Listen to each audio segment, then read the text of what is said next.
Types of കൗൺസിലിങ്ങിൻ്റെ first വീഡിയോയിൽ നമ്മൾ കണ്ടത് എങ്ങനെയാണ് കൗൺസിലിംഗ് പ്രോസസ്സിനെ കൗൺസിലറിൻ്റെ റോളിനെ അടിസ്ഥാനമാക്കി ഡിവൈഡ് ചെയ്തിരിക്കുന്നത് എന്നാണ്. അവിടെ നമ്മൾ 3 ടൈപ്പ് ഓഫ് കൗൺസിലിംഗ് പരിചയപ്പെട്ടു. Directive counselling, non directive counselling and eclectic counselling. ഇന്ന് നമ്മൾ ഡിസ്കസ് ചെയ്യുന്നത് കൗൺസിലിങ്ങിൻ്റെ പർപ്പസിനെ അടിസ്ഥാനമാക്കി എങ്ങനെ കൗൺസിലിംഗ് പ്രോസസ്സ് ഡിവൈഡ് ചെയ്യപ്പെടുന്നു എന്നതാണ്. ഇവിടെ മെയിൻലി നമുക്ക് 3 ടൈപ്പ് ഓഫ് കൗൺസിലിംഗ് ആണ് പഠിക്കാനുള്ളത്. അപ്പോൾ ഫസ്റ്റ് ടോപ്പിക് എന്ന് പറയുന്നത് ക്രൈസിസ് കൗൺസിലിംഗ് ആണ്. ഓൾമോസ്റ്റ് എല്ലാ വ്യക്തികളും അവരുടെ ജീവിതത്തിൻ്റെ ഏതെങ്കിലും ഒരു പോയിന്റിൽ ക്രൈസിസ് സിറ്റുവേഷൻസ് വിറ്റ്നസ് ചെയ്യുകയോ എക്സ്പീരിയൻസ് ചെയ്യുകയോ ചെയ്തിട്ടുള്ള ആളുകളായിരിക്കും. ഇത്തരത്തിലുള്ള ക്രൈസിസ് സിറ്റുവേഷൻസ് സീരിയസ് ആവുമ്പോൾ എന്താ സംഭവിക്കുന്നത്? ഒരു വ്യക്തിക്ക് അവന് മേലുള്ള കോൺഷ്യസ് കൺട്രോൾ നഷ്ടപ്പെടുന്നു. ആൻഡ് ഈ ഒരു പോയിന്റിൽ അവർക്കൊരു ക്വാളിഫൈഡ് പേഴ്സൻ്റെ അസിസ്റ്റൻസോ ഗൈഡൻസോ ഈവൻ മെഡിക്കൽ ട്രീറ്റ്മെൻറ്റ് പോലും ആവശ്യമായിട്ട് വരുന്നു. അങ്ങനെ ഒരു വ്യക്തി അവൻ്റെ ക്രൈസിസ് സിറ്റുവേഷനിൽ നിന്ന് പുറത്തു വരാൻ അല്ലെങ്കിൽ അതിനെ മാനേജ് ചെയ്യാനായിട്ട് എടുക്കുന്ന ഒരു പ്രൊഫഷണൽ കൗൺസിലിംഗ് ആണ് ക്രൈസിസ് കൗൺസിലിംഗ് എന്ന് പറയുന്നത്. ക്രൈസിസ് സിറ്റുവേഷനിൽ നിൽക്കുന്ന ഒരു ക്ലയൻറ്റിന് കൗൺസിലർ അവരുടെ ആൻസൈറ്റി റെഡ്യൂസ് ചെയ്യാനുള്ള ഹെൽപ്പ് പ്രൊവൈഡ് ചെയ്യുന്നു. ക്രൈസിസ് സിറ്റുവേഷൻ എന്ന് പറഞ്ഞാൽ എന്തും ആവാം. നമ്മുടെ പ്രിയപ്പെട്ടവരെ നഷ്ടപ്പെടുക, ഫാമിലി കോൺഫ്ലിക്റ്റ്, അൺഎംപ്ലോയ്മെൻറ്റ്, എക്സാമിനേഷനിൽ വരുന്ന ഫെയിലിയേഴ്സ്, ഏതെങ്കിലും ഒരു ഡെത്ത്ലി ഡിസീസസ് നമ്മളെ ബാധിക്കുന്നത്, നമ്മുടെ ജോലി നഷ്ടപ്പെടുന്നത്. അങ്ങനെ ഇതിൽ ഏതെങ്കിലും ഒരു പ്രശ്നം നോർമൽ സ്റ്റേറ്റിൽ നിന്ന് ഒരു സീരിയസ് കണ്ടീഷനിലേക്ക് പോകുമ്പോൾ അത് ആദ്യം ഒരു വ്യക്തിയുടെ നോർമൽ ബിഹേവിയറിനെയാണ് ബാധിക്കുന്നത്. ഇവിടെയാണ് കൗൺസിലറിൻ്റെ റോൾ എന്തെന്ന് നമ്മൾ മനസ്സിലാക്കുന്നത്.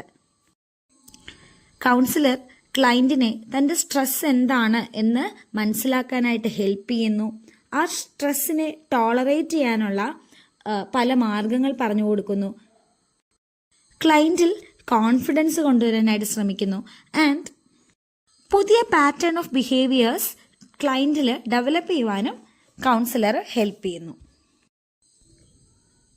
സൂയിസൈഡ് അറ്റംപ്റ്റുകൾ പോലും ക്രൈസിസ് സിറ്റുവേഷൻ അനുഭവിക്കുന്ന ക്ലയൻറ്റുകൾ എക്സിബിറ്റ് ചെയ്യാറുണ്ട്.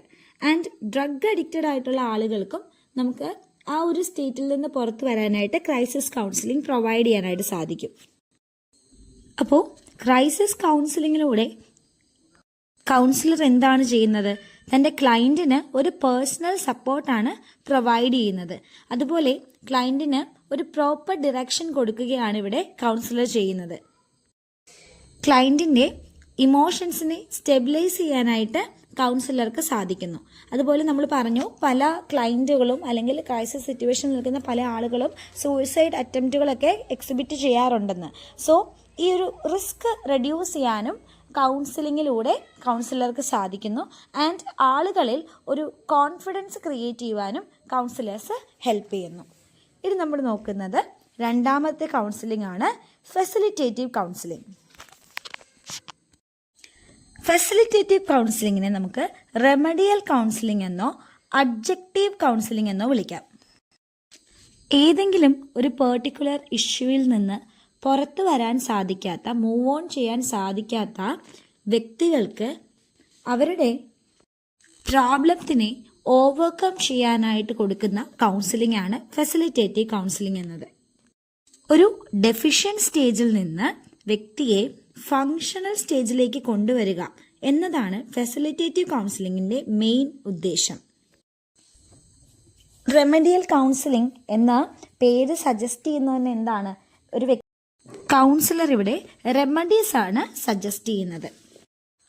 ഒരു കുട്ടിക്ക് അക്കാഡമിക് ഇഷ്യൂസ് ഉണ്ടെങ്കിൽ, അതായത് മാത്സ് ചെയ്യാനായിട്ട് സാധിക്കുന്നില്ല, ഇംഗ്ലീഷ് പ്രോപ്പറായിട്ട് പെർഫോം ചെയ്യാനായിട്ട്, ക്ലാസ്സിൽ പെർഫോം ചെയ്യാനായിട്ട് സാധിക്കില്ല, തുടങ്ങിയ കാര്യങ്ങളിലൊക്കെ നമ്മൾ അവർക്ക് പ്രൊവൈഡ് ചെയ്യുന്നത് ഫെസിലിറ്റേറ്റീവ് കൗൺസിലിംഗ് ആണ്. ക്ലയൻറ്റിൻ്റെ കോൺഫിഡൻസ് ഡെവലപ്പ് ചെയ്യുക, അവരുടെ സ്ട്രെങ്ത് എന്താണെന്ന് അവർക്ക് മനസ്സിലാക്കി കൊടുക്കുക, അതുപോലെ തന്നെ അവരുടെ പെർഫോമൻസ് എൻഹാൻസ് ചെയ്യുക തുടങ്ങിയതാണ് ഫെസിലിറ്റേറ്റീവ് കൗൺസിലിങ്ങിൻ്റെ എയിംസ്. മൂന്നാമത്തെ ടൈപ്പ് ഓഫ് കൗൺസിലിംഗ് ആണ് പ്രിവെൻറ്റീവ് കൗൺസിലിംഗ്. നമ്മൾ എപ്പോഴും പറയാറുണ്ട്, prevention is better than cure. അതായത് ഒരു പ്രശ്നം സംഭവിക്കുന്നതിന് മുമ്പ് കുട്ടികളെ അതിനെക്കുറിച്ച് അവെയർ ചെയ്യുക, അല്ലെങ്കിൽ ഒരു ഫ്യൂച്ചർ ഇവൻറ്റിന് വേണ്ടി കുട്ടികളെ പ്രിപ്പയർ ചെയ്യുക തുടങ്ങിയ കാര്യങ്ങളാണ് പ്രിവെൻറ്റീവ് കൗൺസിലിങ്ങിൽ വരുന്നത്. ഫോർ എക്സാമ്പിൾ, നമ്മൾ സ്കൂളുകളിൽ ആൻറ്റി ഡ്രഗ്സ് ക്ലാസ്സസ് എടുക്കാറുണ്ട്, അതുപോലെ തന്നെ സൈബർ സെക്യൂരിറ്റി ക്ലാസ്സസ് എടുക്കാറുണ്ട്, കുട്ടികളിലെ ആൽക്കഹോളിസം, മൊബൈൽ യൂസ് തുടങ്ങിയ കാര്യങ്ങളെക്കുറിച്ചുള്ള ക്ലാസ്സസ് ഒക്കെ എടുക്കാറുണ്ട്.